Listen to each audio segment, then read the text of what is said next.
Hello, in today's video I'll show you how to factory reset your Monsieur Cuisine Smart. If you're selling, handing over your device, or trying to fix an issue with the factory reset, you can do it by clicking on three lines in the top right corner. Then you can go to the settings right here, and now scroll all the way down. The last option is Reset to Factory Settings. Once you click on Yes, everything will be erased, including the language set, the region, the Wi-Fi networks, saved recipes, saved settings, as well as your Monsieur Cuisine account.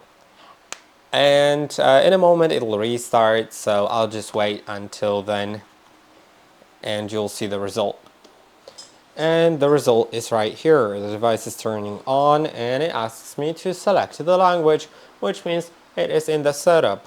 Now you can set it up if you are just fixing it, or turn it off with the switch on the right side of the device and unplug it from power, then sell it, for example.